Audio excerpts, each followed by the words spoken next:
Welcome back to the channel, everyone. Today I'm getting started on putting the floor pans in this thing. Hopefully I'll have one half done today, the other half tomorrow. And I've got to do a little adapting to it, so let me show you what I have to do here. I think I talked about this in a previous video, but the floor, the original floor, comes in and it's got a flange that tucks down and it welds down to here to this cowl. And the thing is, I can't duplicate that because I can't get in there to weld it. This section here, the fender and fender liner would have to come off to be able to get from the front side of it, and we're not getting that far into it. This section here, there's maybe a little room, but I can't really guarantee I'd get any, maybe one or two welds. And when it come up the tunnel, you got the transmission in the way. I'm gonna take this flange on a new floor and I'm going to roll it up and overlap it and put it on the top side here. I've got to get all this cleaned up yet, and I'm going to leave this double layer on here. That way it'll look original from the bottom. I'll get it all cleaned up, get some new epoxy primer on there, and then I'll just plug weld that flange across here. That'll be nice and solid.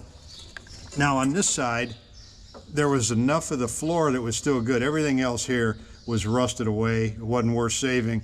But I probably just cut the flange off on this other half and just spot weld it across the top. When I get to the other side of the floor, I'll have to do the same as the left. I'll have to just overlap it and go up. It'll look good from the bottom. You won't be able to tell. And the top side, once it's all covered up with the carpeting and everything, it'll work out good. So let me show you what I'm doing with the floor. Here's the flange on the front of the floor. And I took the thin cutoff wheel and I made some relief cuts in here. I had to do more here where this curve is, and I'm going to take and bend all these up, and that should work out good. And I'll just put some holes in these tabs, a few in these longer tabs, spot weld it, plug weld it down, and I think we'll be good to go.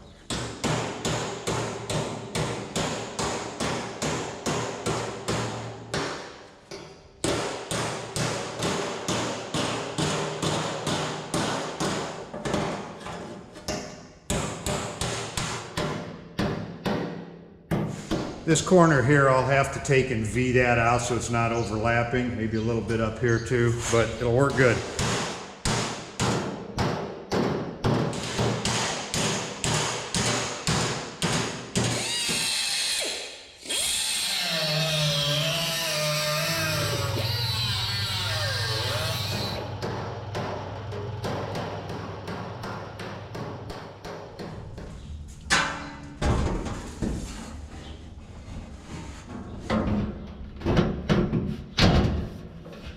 Okay, that's actually real close. There's a couple bolts. There's something that bolts underneath the floor. Once I get this sitting down flat, I'll mark those and probably have to put some relief cuts in this flange around them. And then I've got to trim this. Right now it's a little bit long by this wheelhouse. Everything else is a nice overlap, but I'll have to trim this, get it to lay flat, and then I'm going to start marking everywhere it's going to be welded. Floor pan fits in pretty nice. I got everything trimmed out. It's clamped down in a few spots. It sits nice and flat. I take my paint marker and I mark where I want to punch holes to plug weld this all the way around. I've got to do this yet up in front, and I'll just continue around like that. Now it's got all these ribs that it sits on, and that's going to be welded from the top side. So I got to figure out where the holes need to be to weld it. So let me show you my trick to get all these marked right the first time. Okay, once I set this floor in and I got it fitting where I want, I get underneath the car and it's got the center support going through here. It's got a small one here, one up in the front, and then the one in the rear. And I take my paint marker and I'll outline the edge of that flange on this cross member here, on this short one, all of them. And what I do, where I want to put a weld, there's my, say this is the perimeter, that's the outside edges of that support. And I put a mark here, here, wherever I want to get a weld. So I'll come in, and this is where I'm going to drill my holes. That'll lay those welds right on the flange. And I'll just do that all the way around. I'll drill these holes, and all I got to do is just clean up the bare metal on both sides. Once I got all my holes done, then I put the floor back in, and get it clamped down, screwed down where it needs to be, take my paint marker again, go through those holes from the top side and mark right on top of these cross members. So then I take the floor back out and I don't need to strip all the E-coat off the whole cross member. I just clean up the area where my welds are gonna be. That way I'm not taking E-coat off everything and then I've got to spot spray it with Weld 2 primer. I'll just hit all these spots all the way around. Once it's put in there, the only E-coat I had to mess with is right where each individual weld goes. So it takes a little bit of time to setting it up like that.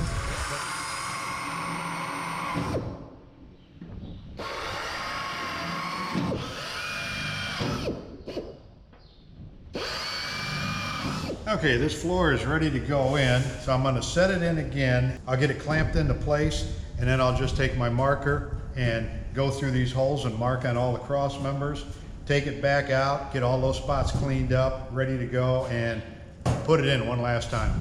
Take my paint marker, paint inside here, and I'll go all the way around. And once I take the floor up, the last time, all I gotta do is just clean these little spots that I got marked. It's ready to go in and weld.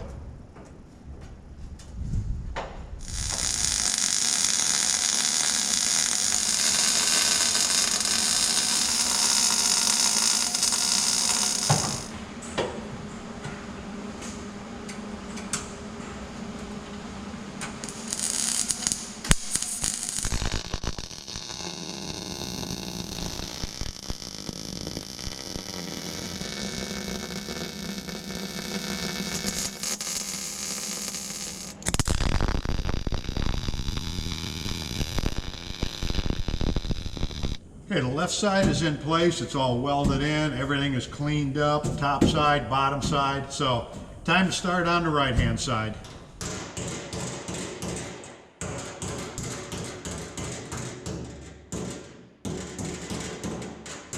If you watched one of my previous videos where I talk about work hardening in a metal, this is a perfect example of it right here. This is where this flange was bent over to 90, and in trying to bend it back flat and then come up a little bit, it's bending right behind the initial bend because there's the work hardened area right there. So I've got to try and flatten that out, but it always wants to bend either on either side of it. So that's a perfect example of work hardening and issues you run into trying to straighten something that's been kinked.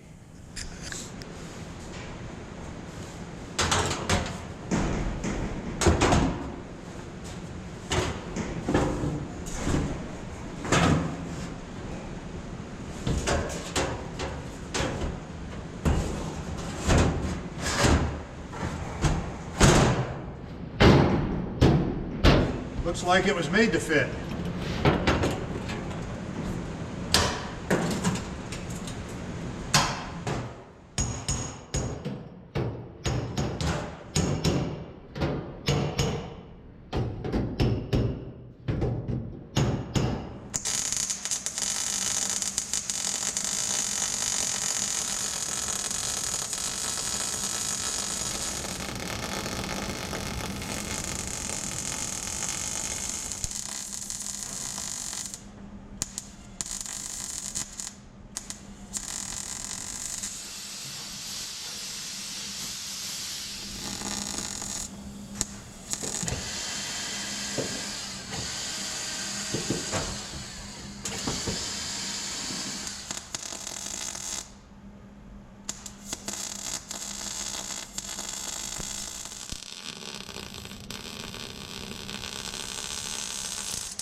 All right, almost done welding. I got the rest of this tunnel here to go and a little bit right there on the back edge. I think that'll do it for this video. The next video on this series will be the last one. We're going to talk about cleaning up welds, grinding them, caulking, etch prime, all that kind of stuff. So on the downhill slide now, hopefully have it done really soon. So thanks for watching.